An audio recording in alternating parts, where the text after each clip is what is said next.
Hello guys, welcome back to my channel. അപ്പോൾ എൻ്റെ ഒരു ലേണേഴ്സ് ടെസ്റ്റിൻ്റെ അനുഭവമാണ് കേട്ടോ ഞാൻ പറയുന്നത്. നിങ്ങളൊരു കാര്യം ആലോചിക്കുക. ഞാനും ന്യൂസൊക്കെ കാണാറുണ്ട്. എല്ലായിടത്തും ന്യൂസ് റിപ്പോർട്ടർമാരൊക്കെ പറയുന്നതെന്ന് വെച്ച് കഴിഞ്ഞാൽ ഫാക്റ്റായിട്ടുള്ളൊരു സംഭവമാണ്. 90% പേര് ഈ ലേണേഴ്സ് ടെസ്റ്റ് എഴുതുന്ന 90% പേരും തോക്കുന്നുണ്ട്. അത് എന്തുകൊണ്ടാണ് എന്ന് നമുക്ക് നോക്കാം. മിക്കവരും പറയുന്നുണ്ട് ക്വസ്റ്റ്യൻസ് എല്ലാം ഈസി ആയിരുന്നു, പക്ഷെ ക്യാപ്ച പോയി. എന്തുകൊണ്ട് ക്യാപ്ച പോണു? നമ്മൾ ശരിക്കും പറഞ്ഞു കഴിഞ്ഞാൽ നമുക്ക് ക്യാപ്ച വീണ്ടും റീജനറേറ്റ് ചെയ്യാനായിട്ടുള്ളൊരു ക്ലിക്ക് ബട്ടണൊക്കെ ഉണ്ട്. അപ്പോൾ നമുക്ക് പാടുള്ള ഇതാണെങ്കിൽ നമുക്ക് റീജനറേറ്റ് ചെയ്ത് പുതിയൊരു ക്യാപ്ച വരുത്തിയിട്ട് നമുക്ക് എൻ്റർ ചെയ്യാവുന്നേ ഉള്ളൂ. പക്ഷേ അത് പെട്ടെന്ന് ചെയ്യണം. നമുക്ക് ആ സമയത്തിൻ്റെ ബോധം, നമുക്ക് ആ ഒരു അത് ഏത് പരീക്ഷ എഴുതുവാണെങ്കിലും നമുക്ക് സമയത്തിന് വിലയുണ്ട്. ഏത് എക്സാം എഴുതുവാണെങ്കിലും, ഇപ്പോൾ കോളേജ് എക്സാം ആണെങ്കിലും 10th എക്സാം ആണെങ്കിലും കൃത്യസമയത്ത് ചെയ്ത് തീർന്നില്ലെങ്കിൽ നമ്മൾ പാസ്സാവുമോ? എക്സാം എഴുതി കഴിഞ്ഞ് ഇതാവുമോ? ഇറ്റ്സ് നോർമലായിട്ടുള്ള ഒരു പ്രോസസ്സാണ് അത്. പ്രത്യേകിച്ച് ഈ ഒരു ലേണേഴ്സ് ടെസ്റ്റിനും. ഇതെന്ന് വെച്ച് കഴിഞ്ഞാൽ നമ്മളെല്ലാം ജസ്റ്റ് ഒന്ന് അറിഞ്ഞിരിക്കണം. ക്വസ്റ്റ്യൻസുകൾ പഠിക്കും, പക്ഷെ ക്യാപ്ച ഒരെണ്ണം തെറ്റി പോകുമ്പോഴത്തേക്കും നമ്മളുടെ ആ കോൺഫിഡൻസിൻ്റെ ലെവൽ അങ്ങ് കുറയും. അതാണ് മെയിനായിട്ട് പറ്റുക. നമ്മുടെ കോൺഫിഡൻസ് മൊത്തത്തിൽ പോകും. എനിക്കുണ്ടായിരുന്നു കേട്ടോ. എനിക്കെന്ന് വെച്ച് കഴിഞ്ഞാൽ ഞാൻ പേഴ്സണലി എനിക്കെന്ന് വെച്ച് കഴിഞ്ഞാൽ ലേണേഴ്സ് ടെസ്റ്റിൻ്റെ എനിക്ക് കഴിഞ്ഞ എൻ്റെ മുന്നിലത്തെ വെള്ളിയാഴ്ചയായിരുന്നു ലേണേഴ്സ് ടെസ്റ്റ് വന്നിട്ട്. അപ്പോൾ എനിക്ക് ഭയങ്കര ടെൻഷനായിരുന്നു. വ്യാഴാഴ്ച കുട്ടികൾക്ക്, വ്യാഴവും വെള്ളിയും കുട്ടികൾക്ക് ക്ലാസ്സിലായിരുന്നു. എനിക്ക് 2 മക്കളാണ്. അപ്പോൾ മക്കൾക്ക് ക്ലാസ്സില്ല. അപ്പോൾ എനിക്കൊന്നും പഠിക്കാനായിട്ട് പറ്റില്ല. അത് കഴിഞ്ഞിട്ട് ഞാനാണെങ്കിൽ MBD ലീഡ്സിൽ ഓരോരോ ഇത് നോക്കുമ്പോൾ essay പോലത്തെ ക്വസ്റ്റ്യൻ അത് വായിച്ച് കഴിയുന്നതിന് മുന്നേ അത് അടുത്ത ക്വസ്റ്റ്യൻസ് ആവുന്നു. ഈശ്വര, ഞാൻ പെട്ട് എന്ന് പറഞ്ഞിട്ടായിരുന്നു ഞാൻ ഇവിടെ ഇരുന്നത്. എന്നിട്ട് ഞാനാണെങ്കിൽ ഒരു എന്താ പറയുക, കടയും കൂടി നടത്തുന്ന ഒരാളാണ്. അപ്പോൾ വീട്ടിൽ നിന്ന് കുട്ടികളെയും കൊണ്ട്, കുട്ടികൾക്ക് വീട്ടിൽ അമ്മയ്ക്ക് വയ്യാത്തതുകൊണ്ട് തന്നെ കുട്ടികളെ അമ്മയ്ക്ക് നോക്കാനായിട്ട് പറ്റില്ല. അതുകൊണ്ട് കുട്ടികളെയും കൊണ്ട് കടയിൽ വന്നിട്ട് കടയിലിരിക്കണം. ഇവന്മാരെന്ന് വെച്ച് കഴിഞ്ഞാൽ ഇവിടെ ഇല്ലാത്ത സാധനങ്ങൾ എടുക്കില്ല. അടി, ഇടി, ചവിട്ട, കുത്ത്, ഇതൊക്കെ മാത്രമാണ് ഉള്ളൂ. അപ്പോൾ ഭയങ്കരമായിട്ട് എനിക്ക് ഭയങ്കര ടെൻഷൻ കയറിയ ഒരു സമയമായിരുന്നു അത്. വ്യാഴാഴ്ച എന്ന് വെച്ച് കഴിഞ്ഞാൽ ഭയങ്കര ടെൻഷൻ്റെ പീക്ക് ലെവലായിരുന്നു. ശരിക്കും പറഞ്ഞു കഴിഞ്ഞാൽ എന്താ ചെയ്യണമെന്ന് എനിക്ക് പോലും ബോധമില്ല. അത്രയ്ക്ക് ഭയങ്കര പീക്ക് ലെവലായിരുന്നു എനിക്ക്. ഈശ്വര, നാളെ പരീക്ഷയാണ്, നമ്മൾ എന്ത് ചെയ്യും, നമ്മൾ പെട്ടുപോയല്ലോ, എൻ്റെ ഈശ്വര, തെറ്റിപ്പോയി കഴിഞ്ഞാലോ, പാസ്സായില്ലെങ്കിലോ എന്നൊക്കെ പറഞ്ഞിട്ട് എനിക്ക് ഭയങ്കര വിഷമോ സങ്കടമോ. MBD ലീഡ്സിൽ വരുന്ന പോലത്തെ ക്വസ്റ്റ്യൻ ആണെങ്കിൽ ഞാൻ തോറ്റു, ഉറപ്പാണ്. എനിക്ക് ഭയങ്കര സങ്കടമായിരുന്നു. പിന്നെ മക്കളുള്ളവരാണെങ്കിൽ നിങ്ങൾക്ക് അറിയാൻ പറ്റും, നമ്മൾ അമ്മമാർ തോറ്റു അല്ലെങ്കിൽ അച്ഛന്മാർ തോറ്റു എന്നൊക്കെ പറഞ്ഞ് കേൾക്കുമ്പോഴത്തേക്കും അത് തന്നെ അവർ എന്നൊക്കെ പറഞ്ഞ് അവരും കളിയാക്കും. ഓക്കെ, നിങ്ങളുടെ കുടുംബം എങ്ങനെയാണെന്ന് അറിയാൻ പാടില്ല. സ്ട്രിക്റ്റായിട്ട് വളർത്തുന്നവരാണെങ്കിൽ ഉറപ്പായിട്ടും കളിയാക്കില്ല. പക്ഷേ എൻ്റെ മക്കളെ അത്രയ്ക്ക് കളിയാക്കില്ല. പക്ഷേ പറയും, അമ്മ തോറ്റല്ലേ എന്ന് പറയും. പക്ഷേ എൻ്റെ മൂത്ത മോൻ പറയും, ഇങ്ങനെ കളിയാക്കി പറയുകയൊക്കെ ചെയ്യും കേട്ടോ. വീട്ടിൽ കയറ്റില്ലാട്ടോ തോറ്റ് കഴിക്കുക, ഇതൊക്കെ ഇങ്ങനെ പറയും. പക്ഷേ അവന് വിഷമമുള്ളൊരു കാര്യമാണ് ഞാൻ തോക്കണതും ഇതാക്കണമൊക്കെ. അപ്പോൾ നമ്മൾ അവരുടെയും കൂടി ഇതൊക്കെ ഇങ്ങനെ ആലോചിച്ച് നോക്കുമ്പോഴത്തേക്കും നമുക്ക് ഭയങ്കരമായിട്ട് കൂടുതൽ പ്രഷർ വരാനായിട്ടുള്ള സാധ്യതയുണ്ട്. എനിക്ക് ഭയങ്കര വിഷമമായിരുന്നു കേട്ടോ. എന്നിട്ട് ഞാനാണെങ്കിൽ പിന്നെ രാവിലെ എത്തിയപ്പോഴത്തേക്കും ഹസ്ബൻഡ് ഇടുക്കിയിൽ ഒരു ലേഡീസ് സ്റ്റോർ എൻ്റെ ഓണറാണ്. അപ്പോൾ ഹസ്ബൻഡ് എത്തി. പരീക്ഷയ്ക്ക് രാവിലെ പോകണമല്ലോ, അപ്പോൾ കുട്ടികളെ ആരെങ്കിലും നോക്കണമല്ലോ. അപ്പോൾ അങ്ങനെ ഹസ്ബൻഡ് വ്യാഴാഴ്ച രാത്രി ആയപ്പോഴത്തേക്കും എത്തി. എന്നിട്ട് രാവിലെ ഞാൻ പോകാൻ നേരത്ത് അങ്ങനെ ചോദിച്ചു. ഞാൻ ഹസ്ബൻഡിനോട് ചോദിച്ചു, ചേട്ടാ കിട്ടിയില്ലെങ്കിലും കുഴപ്പമുണ്ടോ എന്ന് പറഞ്ഞപ്പോൾ ഹസ്ബൻഡിനോട്, എടി കിട്ടിയില്ലെങ്കിൽ എന്തുവാടി, പിന്നെ എഴുതണം, അത്രയല്ലേ ഉള്ളൂ. അപ്പോഴാണ് സത്യം പറഞ്ഞു കഴിഞ്ഞാൽ എനിക്കൊരു ശ്വാസം നേരെ വീണത്. എനിക്കൊരു കോൺഫിഡൻസായി. കിട്ടിയില്ലെങ്കിലും കുഴപ്പമില്ല, നമുക്ക് സപ്പോർട്ട് ചെയ്യാനായിട്ട് ഒരാളുണ്ടെങ്കിൽ അത് മതി. ഓക്കെ, അല്ലാത്ത പക്ഷം നമ്മൾ തന്നെ ഒരു കോൺഫിഡൻസ് ഇതാക്കണം. കിട്ടിയില്ലെങ്കിൽ പിന്നെയും ഇതാക്കണം. എനിക്ക് സത്യം പറഞ്ഞു കഴിഞ്ഞാൽ ഞാൻ എൻ്റെ കാര്യങ്ങളാട്ടോ പറയുന്നത്.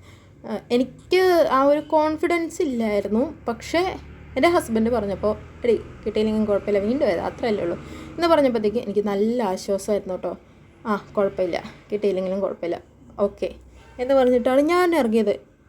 ഇങ്ങനെ ആരെങ്കിലുമൊക്കെ സപ്പോർട്ട് ചെയ്യാനായിട്ടുണ്ടെങ്കിൽ അതൊരു നല്ല കാര്യമാണ്. നമ്മളോട് പോസിറ്റീവായിട്ട് പറയുന്നവർ, അത് നമ്മുടെ ഫ്രണ്ട്സ് ആവാം, പേരൻസ് ആവാം, പാർട്ട്ണർ ആവാം, അല്ലെങ്കിൽ നമ്മുടെ മക്കളാവാം. അങ്ങനെയുള്ളവരൊക്കെ പോസിറ്റീവായിട്ട് പറയുന്നവരുണ്ടെങ്കിൽ അവരുടെ എടുത്ത് ഇങ്ങനെ തുറന്ന് സംസാരിക്കുക. എക്സാമിന് പോകുന്നതിന് മുമ്പ്, അതിപ്പോൾ ഏത് എക്സാം ആണെങ്കിലും.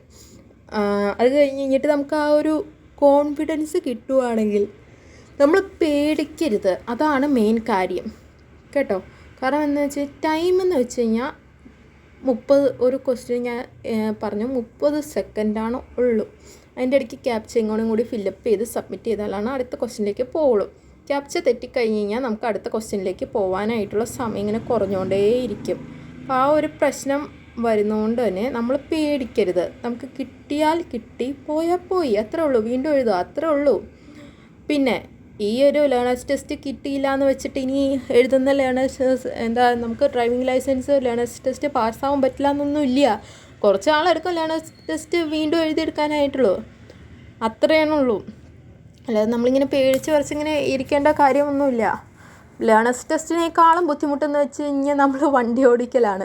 വണ്ടി ഓടിക്കൽ നമ്മൾ നേരാമണം, ഇപ്പോഴത്തെ ഒരു റൂൾ വെച്ചിട്ട് നമ്മൾ നേരാമണം തന്നെ പഠിക്കണം. അത് ശരിക്കും പറഞ്ഞു കഴിഞ്ഞാൽ ഒന്ന് ആലോചിച്ച് നോക്കി. ഞാനിപ്പോൾ എൻ്റെ ഹസ്ബൻഡൊക്കെ പറയാറുണ്ട്, ഇപ്പോഴാണല്ലോ നിനക്ക് ഡ്രൈവിംഗ് ലൈസൻസ് എടുക്കാൻ തോന്നിയത്, എന്തൊരു പാടാണ് എന്നൊക്കെ പറയാറുണ്ട്. ഞാനൊരു കാര്യം പറയട്ടെ, ഞാൻ പേഴ്സണലി വിചാരിക്കുന്നത് എന്താണെന്ന് വെച്ചാൽ എൻ്റെ കുടുംബം സേഫാക്കുക, അതായത് എൻ്റെ കുട്ടികളെ സേഫാക്കുക. അതാണ് ഞാൻ എപ്പോഴും ഏതൊരു ക്രിട്ടിക്കൽ സിറ്റുവേഷനിലും ഞാൻ ചെയ്യുക, അതാണ്. അപ്പോൾ ഈ ഒരു ഡ്രൈവിംഗ് ലൈസൻസ് കിട്ടുന്നതിൽ ടെസ്റ്റ് കടുപ്പിച്ചതിൽ നമുക്ക് ശരിക്കും പറഞ്ഞു കഴിഞ്ഞാൽ നല്ല കാര്യമല്ലേ? നമ്മളുടെ കുടുംബം കൊണ്ടാണ് നമ്മളൊരു വണ്ടി എടുക്കുന്നതെങ്കിൽ, ഇപ്പോൾ 2 വീലർ ആവട്ടെ 4 വീലർ ആവട്ടെ, ആക്സിഡൻറ്റ് പറ്റാതെ നമ്മൾ ഒരു ലക്ഷ്യസ്ഥാനത്ത് എത്തുക എന്നുള്ളത് നമ്മുടെ ഉത്തരവാദിത്തമാണ് അല്ലേ? നമ്മൾ നേരാമണം പഠിക്കാതെ നമ്മൾ എവിടെയെങ്കിലും ചെന്ന് ഇടിക്കുകയോ എന്തെങ്കിലും ചെയ്യുവാണെങ്കിൽ നമ്മളുടെ പാർട്ട്ണർ അല്ലെങ്കിൽ നമ്മുടെ കുട്ടികൾക്കാണ് ആ ഒരു ഇഞ്ചുറി പറ്റുക. അത് നമുക്ക് എത്രത്തോളം ഇതാക്കി കഴിഞ്ഞാലും നമുക്ക് ആ ഒരു ഗിൽറ്റി ഫീൽ നമ്മളുടെ ഒരു മനസ്സിലുണ്ടാവും. എനിക്ക് പ്രത്യേകിച്ചും ഉണ്ടാവും കേട്ടോ. നമ്മൾ എന്തെങ്കിലും ചെയ്ത് കഴിഞ്ഞിട്ട് നമുക്ക് എൻ്റെ മക്കൾക്ക് എന്തെങ്കിലും ഒരു നെഗറ്റീവായിട്ടുള്ള ഒരു ഇതുണ്ടാവുകയാണെങ്കിൽ എനിക്ക് ഭയങ്കരമായിട്ട് ഗിൽറ്റി ഫീലിംഗ് ഉണ്ടാവും. അയ്യോ ഞാൻ ചെയ്തിട്ട് അങ്ങനെ പറ്റിയില്ലോ എന്നുള്ളൊരു ഇതുണ്ടാവും.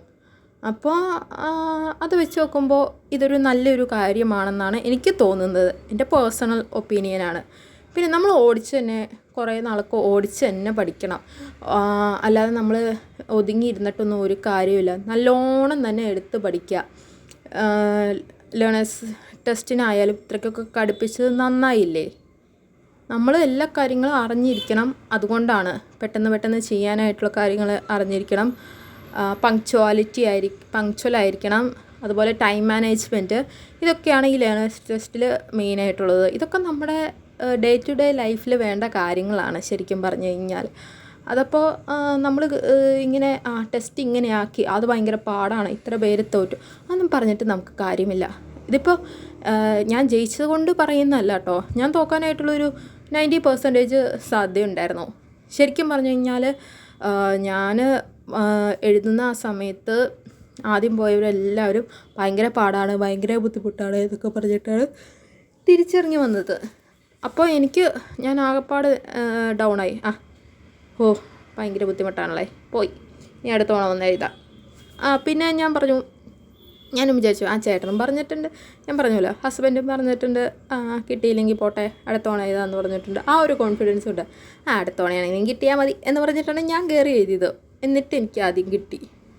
അപ്പം നമുക്ക് വേറെ ഓപ്ഷൻസ് ഉണ്ട്. ഓപ്ഷൻസ് ഇല്ലാത്ത ഒരാൾക്കാരൊന്നുമില്ല. PSC ഏജ് ലിമിറ്റ് കഴിഞ്ഞു പോണ പോലെ PSC 34-ാമത്തെ വയസ്സിൽ 36-ാമത്തെ വയസ്സിലോ PSC എഴുതുന്ന പോലെ അല്ല. ഇതിന് ടൈം ലിമിറ്റ് എത്ര വേണമെങ്കിലും എഴുതാം. നമുക്ക് ഇഷ്ടംപോലെ അവസരങ്ങളുണ്ട് ടെസ്റ്റ് പാസ്സാവാനായിട്ട്. ലേണേഴ്സ് ആണെങ്കിലും അത് കഴിഞ്ഞിട്ടുള്ള ടെസ്റ്റ് ആണെങ്കിലും. അപ്പോൾ അതിന് പേടിക്കേണ്ട ഒരു ആവശ്യമില്ല. നമ്മൾ കോൺഫിഡൻസ് ആയിട്ട് നമുക്ക് കഴിയും, നമുക്ക് നല്ലോണം ചെയ്യാൻ കഴിയും. അത് ആ ഒരു ലെവലിൽ തന്നെ നമ്മൾ പഠിക്കുക. നമ്മളത് അതിന് ആ ഒരു ലെവലിൽ തന്നെ പ്രിപ്പയറും ചെയ്യുക. ഒരു കാര്യം ചെയ്യുവാണെങ്കിൽ നമ്മളത് സത്യസന്ധമായിട്ട് തന്നെ ചെയ്യുക. അത് ഏതൊരു ടെസ്റ്റ് ആണെങ്കിലും. ഇപ്പോൾ നേരത്തെ ടെസ്റ്റ് ആണെങ്കിൽ വെറുതെ ഏതെങ്കിലും അല്ല, ഞാനിപ്പോൾ എൻ്റെ ഒരു ആൾക്കാർ പറഞ്ഞു തന്ന ഒരു ഇത് ഞാൻ ജയിച്ചെന്ന് എൻ്റെ ഇതിനകത്ത് എൻ്റെ ഡ്രൈവിംഗ് സ്കൂളിൽ പറഞ്ഞപ്പോൾ പറഞ്ഞാണേ അവിടുന്ന് പോയ ബാക്കി ഞാൻ മാത്രമാണ് ജയിച്ചിട്ടുള്ളൂ, ബാക്കിയുള്ളവരെല്ലാം തോറ്റു എന്നൊക്കെയാണ് പറഞ്ഞത്. എന്നിട്ട് എന്നോട് ഡീറ്റെയിൽസ് ചോദിച്ചപ്പോൾ ഞാൻ ഡീറ്റെയിൽസ് എല്ലാം പറഞ്ഞും കൊടുത്തു. അത് കഴിഞ്ഞിട്ട് ഇങ്ങനെ പറഞ്ഞു, പണ്ടൊക്കെ ഏതൊരു മണ്ടനും കയറിയെന്ന് വെറുതെ കുത്തിയ ലേണേഴ്സ് ടെസ്റ്റ് പാസ്സാവുമായിരുന്നു, ഇപ്പോൾ ഇത്രയും കൂടി കടുപ്പിക്കട്ടെ അല്ലേ മോളെ എന്ന് പറഞ്ഞു.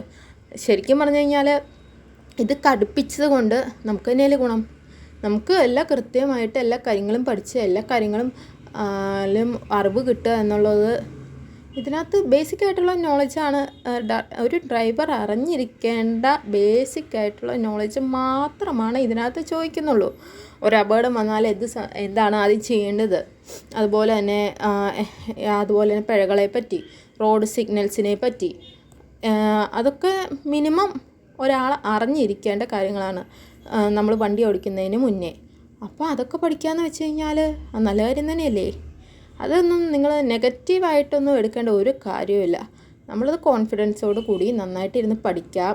അതുപോലെ തന്നെ കോൺഫിഡൻസോട് കൂടി പരീക്ഷ എഴുതാം. നമ്മൾ ഇങ്ങനെ അയ്യോ കിട്ടിയില്ലെങ്കിലോ എന്ന് പറഞ്ഞിട്ട് ഇങ്ങനെ ടെൻഷൻ അടിക്കരുത്. ഒന്നാമത്തെ കാര്യം നമ്മൾ കൂളായിട്ട് പോവുക. കിട്ടിയില്ലെങ്കിൽ ഇനി അടുത്ത തവണ കിട്ടും, അത്രേ ഉള്ളൂ.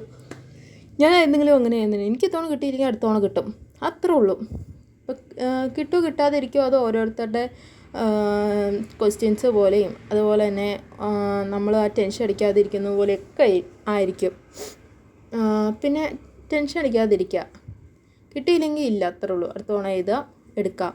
അതിന് ഇഷ്ടംപോലെ റീടെസ്റ്റ് എഴുതാനായിട്ടുള്ള അവസരങ്ങളൊക്കെ ഉണ്ട്. അപ്പോൾ ഇറ്റ്സ് ഓക്കെ, ഇറ്റ്സ് നോർമലാണത്. നോർമലായിട്ട് എല്ലാവർക്കും നടക്കുന്നതാണ് ടെസ്റ്റ് എഴുതലും എടുക്കലും. PSC ടെസ്റ്റിന് അപ്പോൾ എത്ര തവണ എഴുതിയിട്ടായിരിക്കും PSCയിൽ ഒരു റാങ്കിൽ കയറുക. എന്നിട്ടും റാങ്ക് ലിസ്റ്റിൽ കയറിയിട്ടും അപ്പോയിൻമെൻറ്റ് കിട്ടാത്ത എത്ര പേരുണ്ടായിരിക്കും. നിങ്ങളതൊക്കെ ഒന്ന് ആലോചിച്ച് നോക്കി. എത്ര കടുത്ത പഠനം പഠിച്ചിട്ടായിരിക്കും അവരിതാക്കിയത്. നമ്മൾ അത്രയ്ക്ക് ലെവലിലേക്കൊന്നും പോകണില്ലല്ലോ. നമുക്ക് ഡ്രൈവിംഗ് ലൈസൻസ് കിട്ടണമെങ്കിൽ അതിനകത്ത് ബേസിക്കായിട്ടുള്ള കാര്യങ്ങൾ നമ്മൾ അറിഞ്ഞിരിക്കണം. അതിനെപ്പറ്റിയുള്ള ക്വസ്റ്റ്യൻസ് നമ്മൾ അറ്റൻഡ് ചെയ്യണം, കൃത്യമായിട്ട് അറ്റൻഡ് ചെയ്യണം. പിന്നെ ക്യാപ്ചയുടെ കാര്യം, ഞാൻ ഇപ്പോൾ ക്വസ്റ്റ്യൻസ് എങ്ങനെയാണ് പെട്ടെന്ന് ആൻസർ ചെയ്യേണ്ടതെന്നുള്ള കാര്യം ഞാൻ വീഡിയോസായിട്ട് ഇടുന്നുണ്ട്. അപ്പോൾ അത് നിങ്ങൾ കണ്ട് പഠിച്ചാൽ മതി.